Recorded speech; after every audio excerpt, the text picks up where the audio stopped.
Hi everyone, this is Mrs. Kirk. Thanks again for joining me in my 7th lesson in the limits and derivatives units. Today I'm going to go through an application question, and we all know at this point that applications really means word problems.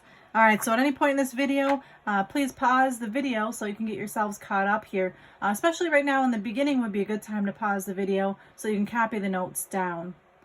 I'm going to go ahead and keep on going. Hopefully you've had a chance to pause the video and copy everything down. Alright, so just like with anything else, first thing I'm going to do is make sure your table of contents is updated. We're on 14.7 applications. And right in the very beginning I have what the purpose of a first derivative is. The first derivative tells the blank at a given point. What is the point of a first derivative? It does two things. It gives us the slope of a tangent line,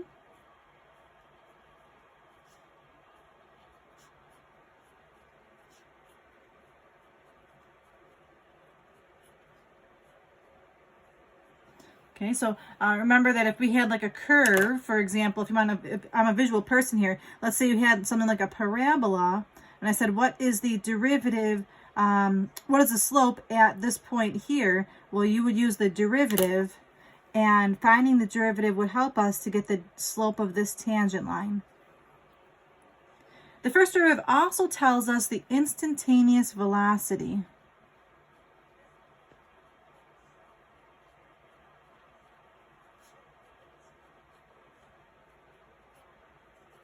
So it tells us how fast something is going at a particular spot. So if you were imagining maybe this were a roller coaster here, I could tell how fast the roller coaster is going at this point by using the first derivative as well.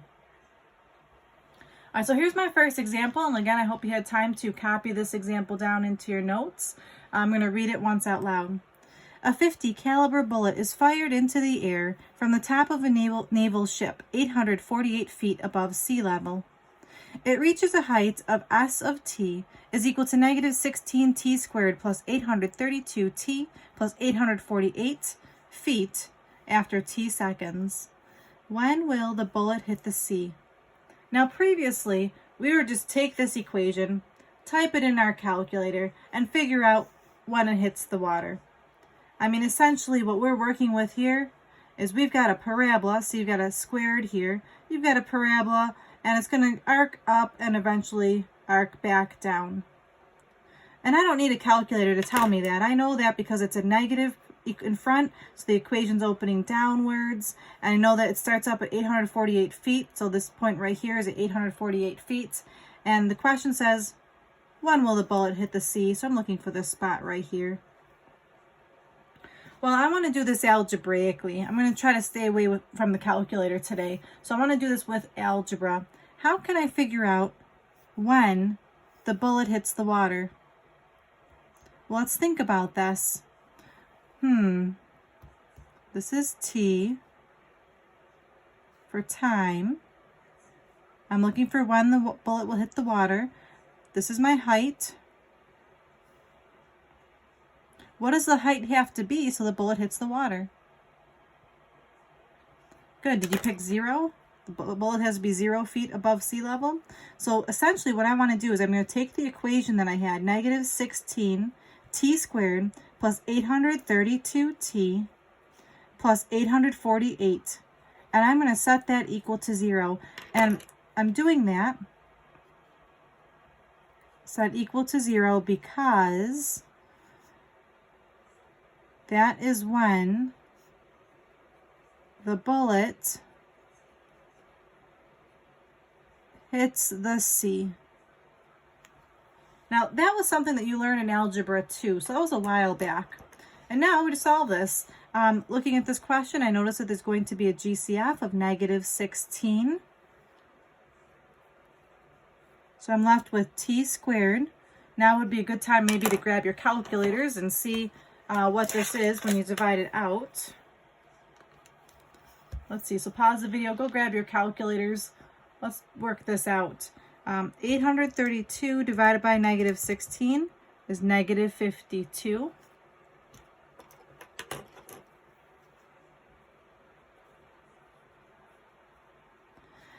And then I need to also calculate 848 divided by negative 16, and that's a negative 53. Okay, so now I don't need a calculator anymore for this. This is just a normal factoring AM question. I'm looking for two numbers that multiply to negative 53 and add up to negative 52. That's going to be negative 53 and positive 1. Drawing my t-chart, I'm left with negative 16 equals 0. That doesn't make sense. I just reject that. I'm left with t equals 53 and t equals negative 1. Now in this particular question, one of these answers does not make sense. So in the context of this problem, we're talking about time. We can't have negative time here. So I'm also going to reject this answer as well. So the bullet takes 53 seconds to hit the sea. That seems like a long time. Okay, so at this point, if you need to pause your video to write down the next parts here. Part B, how long did it take to reach the highest point? How long did it take to reach the highest point? Now this is where I want to think about this current unit. Again, here's a visual of what's happening.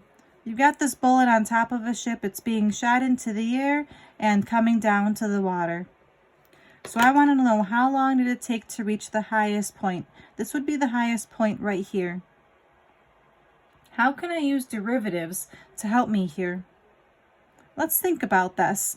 At the highest point, what can you say about the slope of the tangent line? This would be the tangent line. What can you say about this slope? The slope of this tangent line would be 0. So if I want to figure out how long it takes to get to the highest point, the strategy I'm going to use here is I'm going to set the derivative equal to 0. I'm going to write in words, because the slope of the tangent line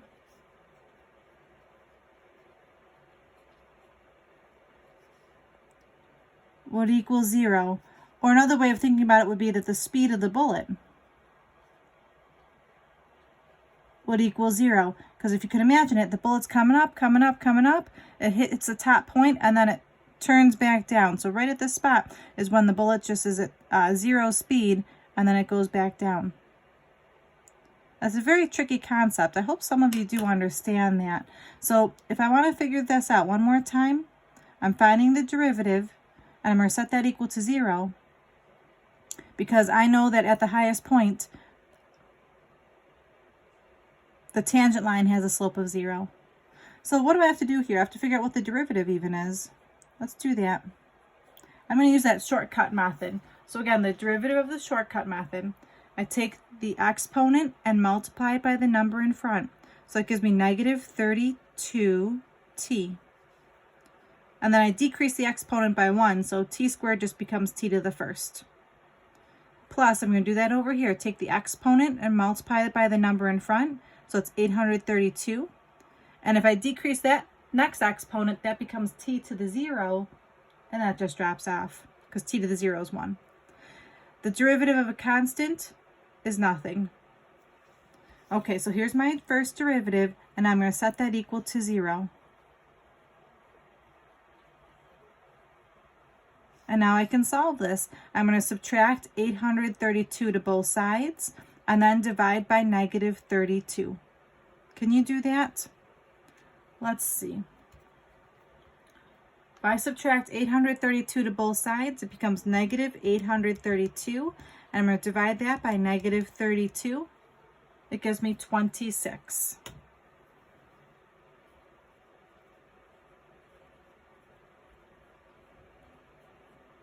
Now again, there's a number of ways you could have solved this question. Yes, I could have typed the original question in my calculator and just looked at my calculator screen, but the point of what my lesson is today is, how can I use derivatives to help answer these questions now? On your final exam, it might say something like use the derivative to answer this question. So this is a pretty tough concept here. Here we go, part C. What is the maximum height? What is the maximum height? How do I figure that out? Let's see here. If I know it takes 26 seconds to get to the highest point, how can I actually use that now to figure out what the highest point is? So again, it took me 26 seconds to get to this maximum. How do I figure out what the maximum is? Do you have a guess? I'm going to plug in 26 into the original question. So S of 26. That's negative 16 times 26 squared plus 832 times 26 plus 848. And this is when I'm going to grab my calculator and just to evaluate this. So I'm not actually using my calculator to graph anything today, but I am using it to help me with these calculations. And again, I hope that you have your calculators handy and you're practicing this too. It's really important in math. Math is not a spectator sport, and I've told you that before. Watching someone do math isn't going to make you good at it. So you have to practice it, just like anything else. You know, if you watch someone, if you watch the Sabres, I know it's a bad example, but if you watch the Sabres score goals all night long, let's say they're beating the Maple Leafs, right? 10-0 on a good day. Just because you watch them score 10 goals doesn't mean that you can get out on the ice and score 10 goals. You got to put the time in. So yes, I'm relating math to hockey here. But anyways, please type this on your calculator. My output is 11,664 feet.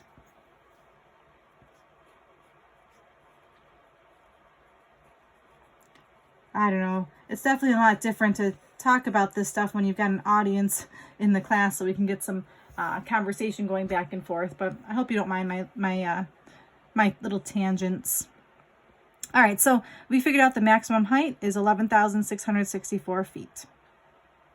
Part D, what is the average velocity from t equals 5 to t equals 10? Okay, so this really, the average velocity, what does that mean? The average velocity. And it says from 5 seconds to 10 seconds. Let's think about that. What does that actually mean?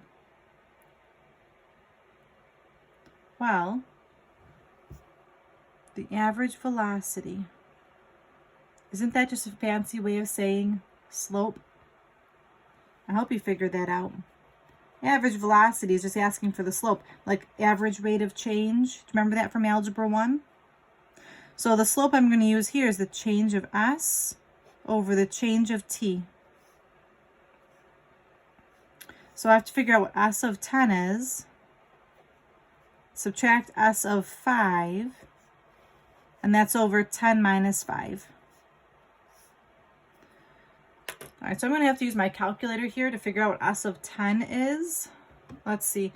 I'm going to just use that store strategy here. I'm going to do 10, store that in x. Oh, I'm still in polar mode, and that's okay. Let's see. Then I have to find that colon. Again, this is good practice using our calculators here. Let's see. Then the equation was negative 16x squared plus 832x plus 848. I know I'm using theta, and that's okay. All right, so what was that? 7,568.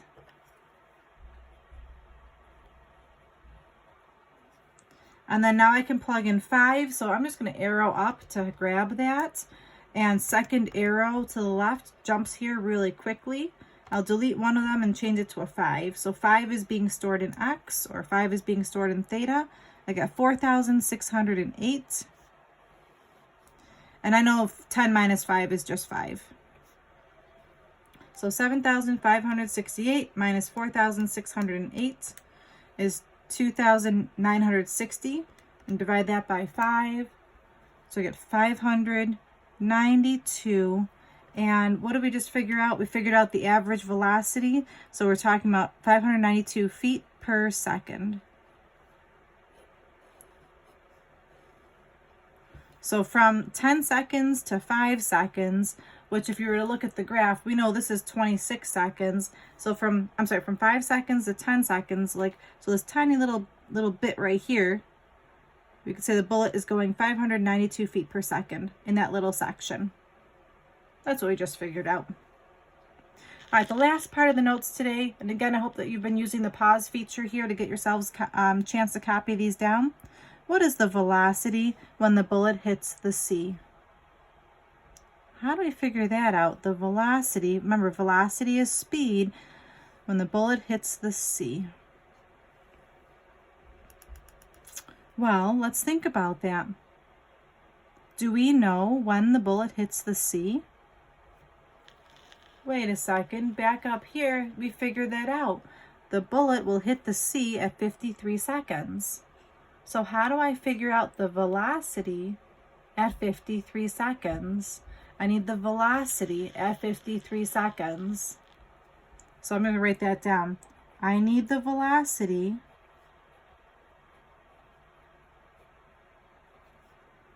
at 53 seconds. And hopefully I've said this enough times that maybe you're making the connection. Velocity is really the first derivative, right? The slope or the first derivative is the velocity. I'm sorry, the first derivative tells you the slope or the derivative at a point. So if I use the first derivative here at 53 seconds, I should be able to figure out the speed when it hits the water. How fast is that bullet going? Well, did I figure out the first derivative someplace yet? Let's see. I did right up here in part B.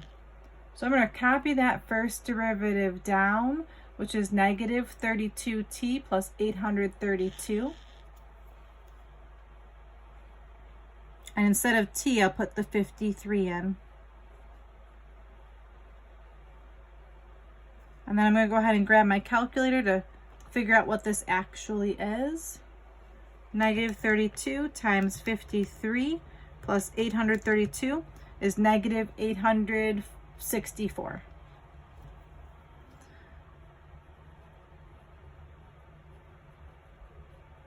So the neat thing about the first derivative is that it also tells you the direction in which the object is traveling. If it's going negative, that's just an indication that the direction of the bullet is going downwards, which makes sense because if we're talking about the bullet hitting the water, it's going down. So that's why I've got a negative 864 feet per second.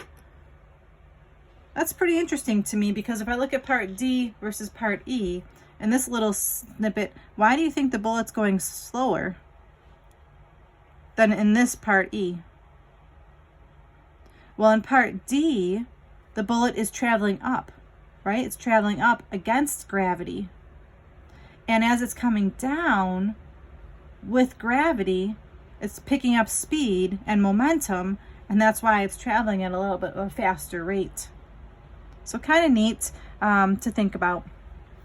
All right, everybody, thank you so much for tuning in today. I really appreciate it. Your homework tonight, we're looking at homework 14-7. It's on page 926. It's 2 questions, numbers 45 and 47. And if you are interested in looking up the answers, in case I don't post them in time, the answers are on page AN-104.